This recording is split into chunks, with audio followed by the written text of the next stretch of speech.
Hello everyone, this is Tarot Between Sisters. Welcome, I am Lady Phoebe. And today, I have a guest star. She's gonna try to take over the show.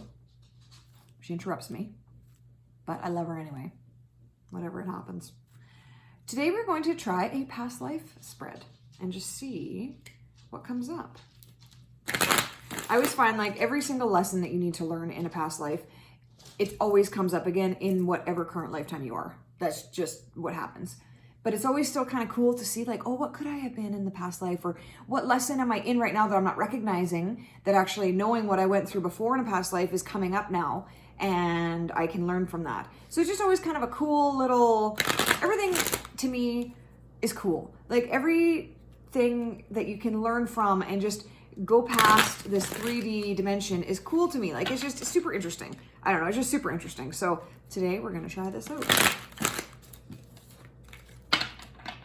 Actually, I'm fortunate with, I'm able to see people's past lives. So I don't need the cards for that when that person needs to know, right? Like when I'm doing readings and stuff, if you don't need to know about a past life, if that's not relevant to your message, then I don't get it. But I've gotten some really cool past life memories almost, or like windows into what you did in the past life and into my own as well. And it's interesting. It's interesting. If you take it as that, like I don't want to live in the past.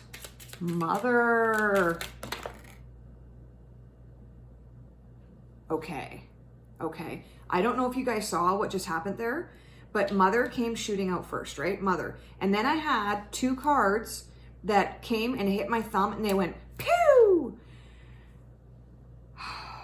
Okay, right away, I'm feeling that you were a mother in a past life and there were, okay, there's two cards over here and there's one over here. So I feel like you had 3 kids and one of them passed.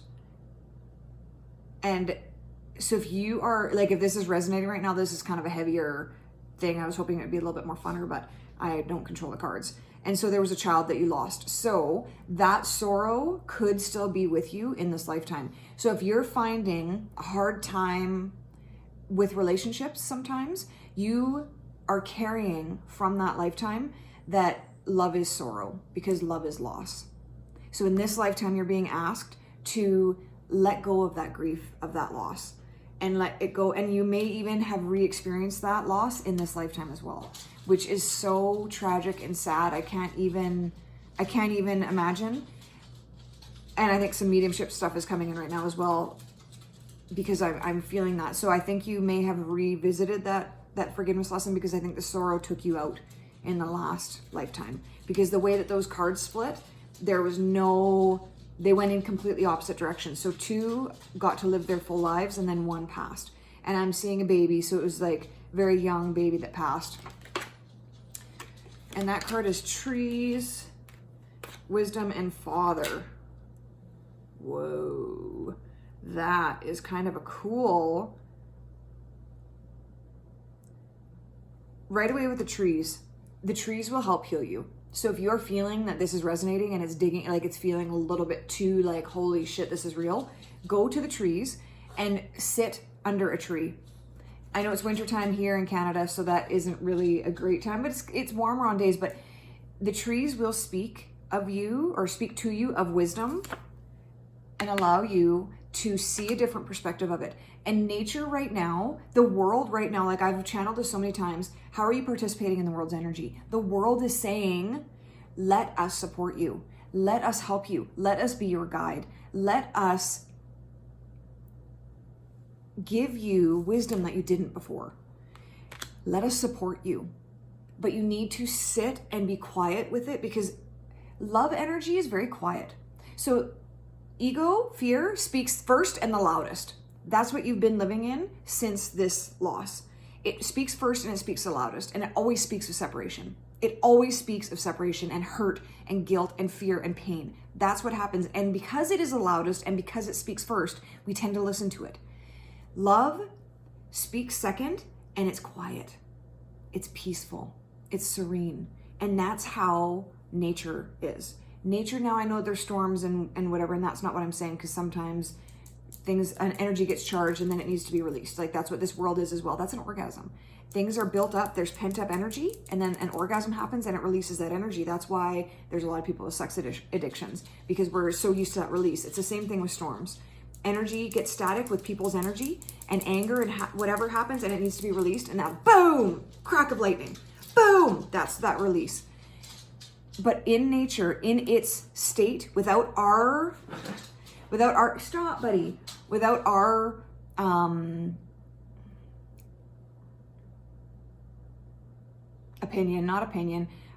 contribution, that's the word. Without our contribution, nature is peaceful and serene, okay?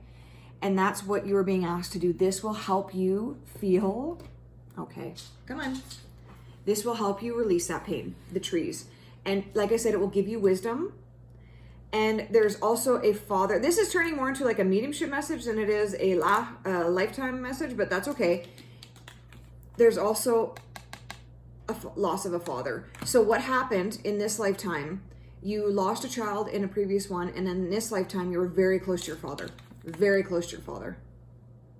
And so that loss compounded my belief in, yes, love is pain, and I should not love anyone. I should not be attached to anyone. Because if I'm attached to anyone, then I will feel that loss one day. And I'm not saying that death isn't a loss. That's not what I'm saying. But death is not the end for them. We are the ones that experience the loss here, but they're still around. That's why there's mediums. That's why we can tap into that energy, because they are still here, just in a different form. They're not in this physical form. So you actually have not lost anything. It feels like we have, because we can't just call them up on the phone, but we can call them up on a spirit phone and still communicate with them. And actually what has happened, so my grandma was my first real introduction to loss, and I took it hard. We were very close. She took care of us on summers. She was like a second mom. She was the typical quintessential grandma that you could ever want. She loved her grandkids, and you knew it. She was such a great cook and baker, and that's why I love cooking and baking, because that's when I feel her the most, is when I'm doing that. And so she was my first, I'm going to say, introduction into loss. Like, my cousin had died when I was younger, but I didn't quite understand. I was a little bit too young. But when my grandma died, I was definitely old enough to have had an amazing relationship with her. So it was really hard when she left. So she was the one that if I was to ever get emotional over a loss, it would be her. If I was ever traumatized by grief, it was by my grandma's passing. Now, fast forward. I have been noticing noticing spirits for 10 years now.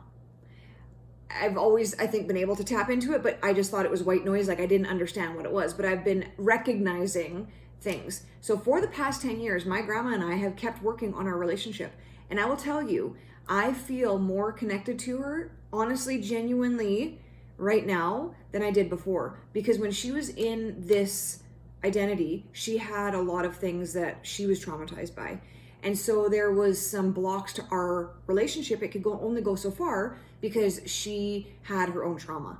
Now she's worked through some of her stuff, and she's my fairy godmother. Like, we had a joke. I went to a medium once, and she saw my grandma, this big burly Romanian woman, in a little fairy costume, like a tooth fairy costume. So we had a great laugh at that, but that is how she is one of my guides now. And I feel her with me, and I feel her talking to me. I feel her here.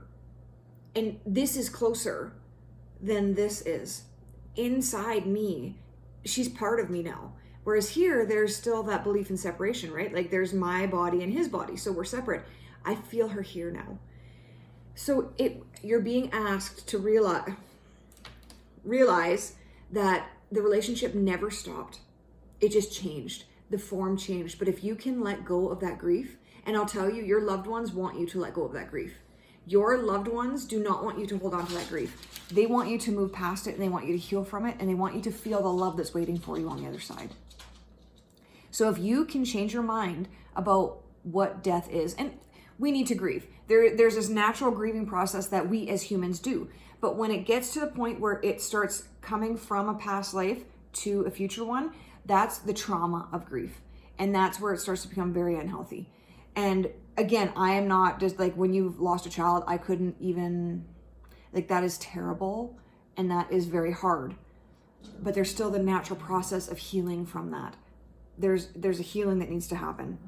So my first recommendation, and you can even see, I want to show you, okay, this one was first, this one's middle, this one, okay.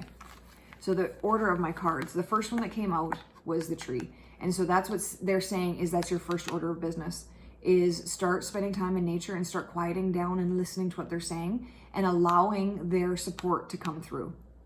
And then that will give you wisdom to heal from your loss. So it starts with the trees. It starts with nature. Honestly, any plant, any living plant will do. If you are someone that has a lot of inside plants, if you put them all on the counter with you or something like where they're kind of concentrated. And the reason I'm saying that, because when you're outside with the trees, the roots dig down, right? There's a connection to the earth. And so there's a connection to the grand matrix of the earth. And so it's pulling energy from that and then giving it to you. Planted ones in the house do have roots, but they're a lot more shallow. So it doesn't give you the grand support that the trees want to offer you. And that's like legitimately the trees coming forward and saying, we are ready to help you if you're ready to accept it. And just when I said that, the timer said 11:11. They are ready to help you if you are ready to accept it. So if you feel this deep down sadness that you don't know where it's coming from, this deep down, this reading is for you, and go sit with the trees. Go sit with the trees. They're waiting for you. Whew, okay, that turned into a different way than I thought it would, but it was kind of past life, current life, and that's what we're doing, right? We're living in this life. So that's what's important, to take care of what's right in front of our face. It's cool to know what's happened. There's more fun past lives than this one. This one was a little bit heavier, but again, I am guided by spirit. I am not in control. I literally pull the cards over and then I go where they take me. And this one took me to a little bit more of a sad place, but it's one that could have a fantastic ending. A fantastic ending if you let it. I love you. Choose love, then choose love again. Be compassionate to yourself and be compassionate to others. Mwah. Bye.